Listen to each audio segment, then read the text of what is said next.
name is Diane Voices of Florida. Deputy Director of Voices of Florida. Woo! Coordinator with 5051.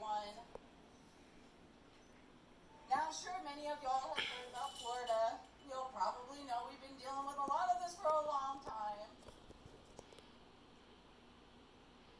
A lot of people have been joking that that the United States has kind of turned into the Florida of the world. So imagine what it's like to be the Florida of Florida right now.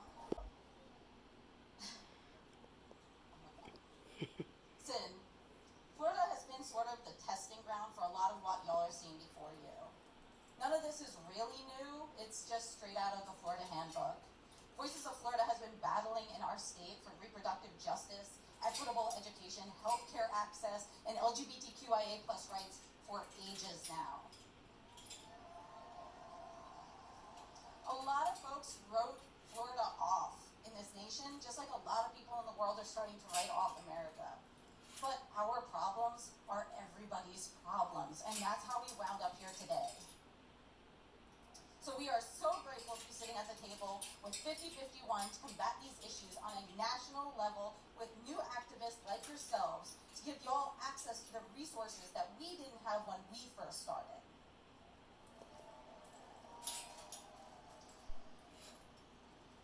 Y'all, the American dream is dying, and I don't say that with joy or arrogance. I say that with mourning for the future that we all longed for as Americans. The American dream is the notion that with hard work, success and prosperity is accessible to everyone. It's faith in that dream that brought countless families to immigrate to the United States, and it is because of that dream that we are all here today, descendants of those immigrants. That dream is turning into a nightmare. Today, Americans have the highest level of income inequality in the rich world. And in the past 20 years, Americans have experienced the greatest increase in that income inequality in the world. And that's not a mistake. That is by design. We are experiencing the death of the American dream in real time. And it's not only dying, it is being violently murdered in front of us. The ultra-wealthy are not merely accumulating wealth, they are stockpiling it in obscene amounts while watching the nation fall into economic collapse.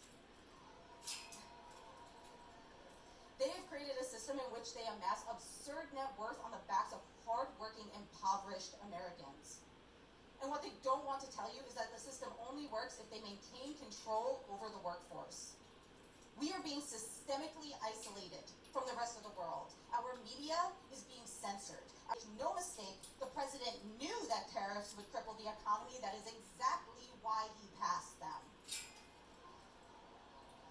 By spiraling our nation into severe economic collapse, we are in a crisis in which economic instability, climate change, and authoritarian overreach are being into each other to create a system in which the average American cannot possibly thrive.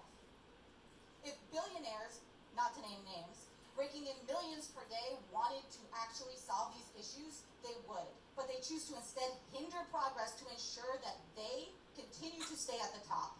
This is why they are canceling research on climate change. This is why they are dismantling education systems. And this is why they are privatizing Social Security. Yeah, Patrick, woo! What's worse is they don't want to be held accountable. And that's why they are placing blame on our most vulnerable Americans, immigrants and trans folks. The average American will never be affected by the existence of a trans athlete, yet that is what they want our attention to be on. You know what we are affected by? Hunger. Rates of death by starvation in the United States has more than doubled since 2018. It is time to wake up, America. It is time to remind the grotesquely wealthy that we are more than just cheap labor. We are human beings. We are the backbone of this country.